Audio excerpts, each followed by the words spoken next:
This is Do School Better, a podcast for people who want to transform education.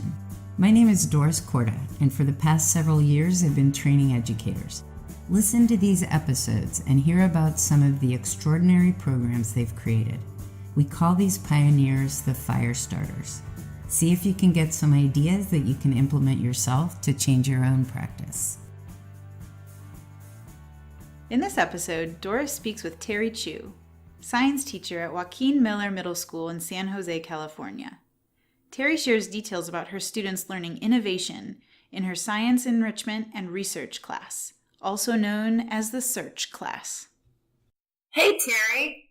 Hi. I'm really excited to hear more about your Search class. And you came to the workshop, the very first one we did, back at Steve Blank's house in his living room in the summer of 2014.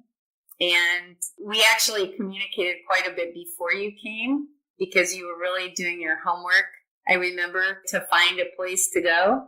And I remember you're telling me that you were, a middle school science teacher at a public school in California, and you really wanted to find ways to excite your students. Yeah, I was looking for, I was in the process of creating the Search class, which came about because I wanted to teach innovation on math, and I needed to find ways to do that.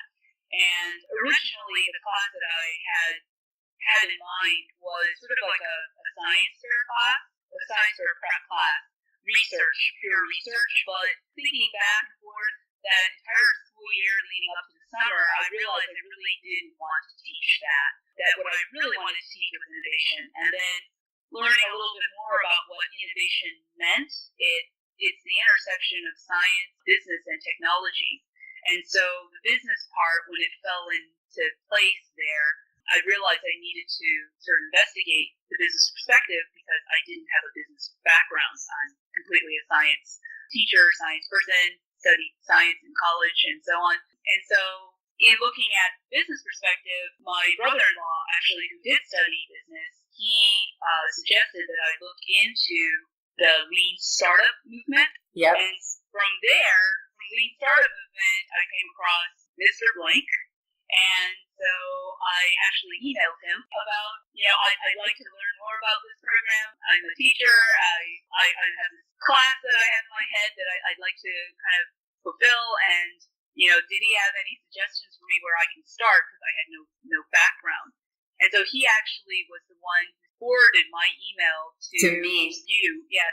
At that point was like, oh, great. There's this workshop that I can go to as someone who didn't have any business background or anything like that, but had an idea for using entrepreneurship in a science elective class. And so it kind of fell in place perfectly, timing-wise, and curricularly, just to be able to immerse myself in that realm, that the business sort of world that I don't have personal experience with. And so that really kind of kickstarted. And as I learned more about Lean Launchpad and the Lean Startup, I realized it was a perfect fit because essentially the philosophy used the scientific method to validate all of your assumptions on 9 core aspects of a startup business. And it just fell into place at that point. Very nicely. It's great. And then, of course, the curriculum you build around that. So that's, it's like in a science class, you may employ the scientific method, but how you go about teaching science and teaching the students and getting the students to learn science is all about a whole bunch of other things. And you created a course coming out of that workshop. And I remember talking to you in the fall multiple times as you were looking for how to engage the students. And it's interesting because you came in thinking you needed to learn about business, and that's what you were looking for. But I actually think this all falls under the heading of innovation. Yeah, and I think especially as I started in the fall, so I basically went from workshop to actually teaching the course. Yeah, I remember.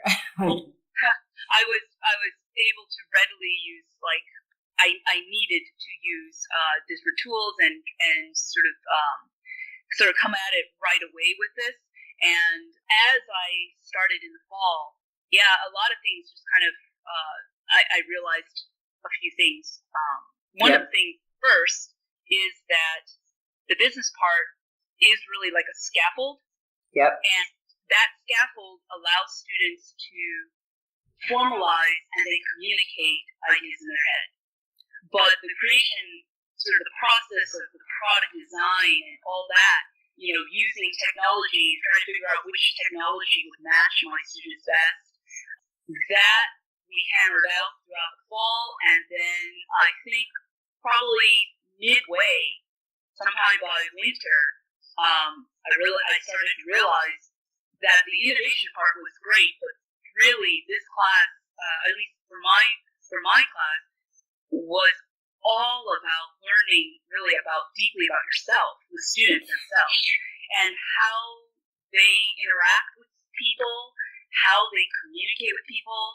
And essentially the concept for me became, okay, we're really, as a teacher, my job is really to elevate these groups of students into teams of students. Otherwise, the innovation just wouldn't happen. Even if they had a wonderful business and they're kind of chugging along with the product won't come to be its full potential if the team wasn't completely on board. And so then by the spring, when I had sort of my second iteration of the class, since it's a semester-long class, I was able to try to focus more on that aspect. And I think since that point, I think that's been something that I've kept in my head as, yes, the business is important. Yes, the learning of science and writing the literature review, as well as learning the tech and building the product. But ultimately, none of it will really push itself to its full potential without the team understanding they have to work together as a team. And so it's been great, actually, as a teacher, because, I get to then consult and advise teams. And I treat each little startup company as a team from the get-go. Yep. I tell them how important it is for them to really think of each other as a team and not as a group. And I think semester after semester, we've seen it's been more amazing projects, one after another. Yep. So, and it's all from the same business structure and the same tech. It's sort of driving home that message that you have to interact with each other as a team. There's just, you can have all the fancy dreams you want, but if you want an actual product to be made and communicated well, it has to come from a team mentality first. Right, and that's where all of the approaches that we've built that have to do with teams having a real challenge that they find meaningful. Right. And with a deadline where they have to come up with a solution, and all those approaches around collaborating productively, feedback, how you give each other feedback, how you identify your strengths, bring them to a team, identify all that stuff that we talk about. That actually is the most powerful part of the whole thing. Right, and I would agree with that, because the science, the business, the tech, at least for search class, really, in order to see it through to its maximum potential that one semester can offer the students, they don't have that much time, actually. And so if they cannot coalesce together, if they cannot resolve their conflicts sooner than later, and they realize this at the very end of the experience, then at the end they realize, oh, you know what? Maybe it's better that we resolve these conflicts as soon as they show up. Maybe we do need to I personally need to contribute more when I see either myself or someone else is kind of drifting off and they're not being productive, they're not coming in and helping to design. And so I think some of them definitely say in their reflection blogs that they realize that they're better as a leader on the side. They'll kind of be able to be a quiet leader. Some have said they like just being able to be at the forefront and sort of dictating as they go, but they realize who they are. Yeah. And they come to a clearer understanding of, I'm a talker. I like to, actively bring people into I now know I need to step up my game because I let it go. I let everything procrastinate too much, I'm better off on the side. I'm a quiet leader, and I see that now. And I see that has just as much value. It's just that's who I am, and that's how I contribute. Exactly. And so I think that I would identify as the most important thing that is learned in my class. Even though they do learn business, they do learn science, and they do learn all this tech, every semester it just comes back to they learn more about themselves than anything else. And I would argue that is consistent with every single, everybody who does this and implements in their own completely unique way in whatever class and whatever school with whatever age students says the same thing. They learn crazy amounts of some particular science, or they learned a new technology, or they really developed their writing, but more than anything else, they learned about themselves. And the reason we use, we overuse these words, and I wish there were new ones, but the reason it's so transformative for many of these students is because they realize the extent to which they're able to learn, what I can do, how I can contribute. It isn't this closed conversation between the teacher and the student. Teacher gives student an assignment. Mm-hmm. Student does what he or she's told to do, hands it back to the teacher. Teacher pats on head or doesn't pat on head, says good job, and it's done. There's this, in addition to working on authentic problems, doing the work as a team makes it meaningful and relevant and urgent. And they take ownership of what they're doing in a way that they don't if they're just an individual contributor in a classroom. Right, and even if they're not. So, like, the whole project-based learning curricular design, I was just talking about this to someone at a conference that I had spoken at, the Fab Learn conference. Yeah. 2 weekends ago, and I was talking to them about project-based learning, and he came at it with, project-based learning is great, and these kids get into groups, and then they do this project for 2, 3, 4 weeks, and then they're done with the project, and then it's done, and they disband, and it's as if they move on to a new project, so it's as if they really didn't learn as much because it somehow truncated their learning. It was done. The piece was done, they got their grade, and then they moved on to a new project, new groups, and so on. And we were talking about search class, actually, and I appreciated his comment on, it's interesting because when you set it up like this, where the kids come up with that problem, and then they have to pursue the solution, and it's almost like even after the class is done, there's still reason to move forward. Absolutely. The project is never truly, unless you're actually going to build your business and start your company, there's still so much more opportunity beyond just that particular project or that class. And so in some ways, this type of class where students define and then pursue solutions, or define the problem and pursue solutions of their own, I think does more to promote lifelong learners than simply sort of the traditional classroom group project. I agree. The borders are blown wide open. This project can literally go to as far as you want it to. And so it kind of actively gets students to think about, well, what's the next step? Versus a lot of projects, even the project-based learning kind of projects, there's an end point and then you have to move on. But this type of situation, it's almost begging students, well, what's your next step? Well, what's your next step? Well, what do you have in plan next? And there's always a next. Yeah, because it's what they're working on is real, and it doesn't just, it's not here's your assignment, project or not an assignment, and when you're finished, you're finished.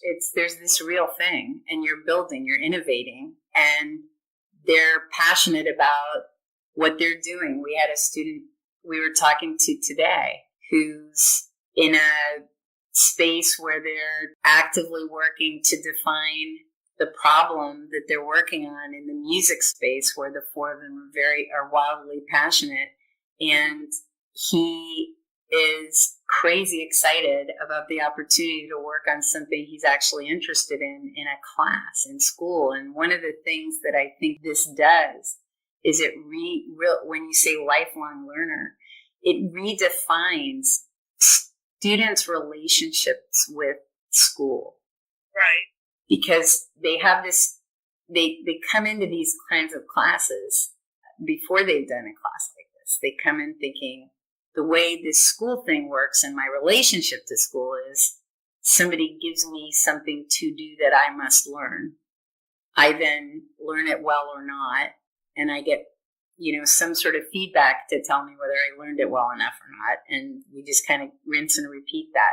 And when they realize that my learning about and researching something I'm interested in, I'm genuinely passionate about, also constitutes learning and can even be done within what's considered an academic course, that changes how they look at themselves learning in school. And I agree, that opens them up to looking at learning as something they want to do.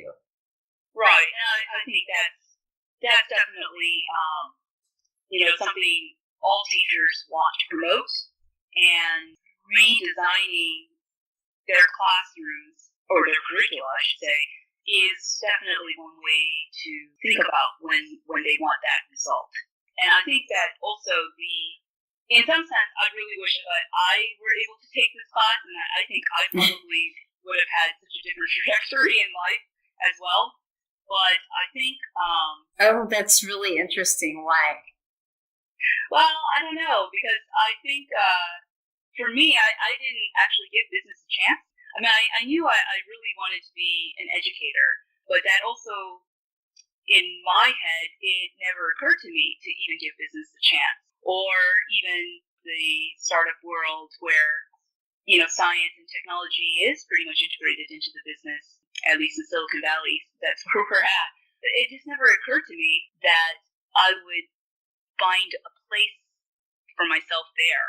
But I'm glad I didn't. I mean, I think in education there is so much to innovate, which kind of gets me to think that I think maybe one of the keys for teachers is, in order to sort of help a lot of the teachers out there, bring them into this new perspective, is that they need to think of themselves as an innovator as well. And that, they may not be in a trendy, high-tech Silicon Valley, startup, but that doesn't mean that teachers can't be those innovators. And we innovate on our curriculum.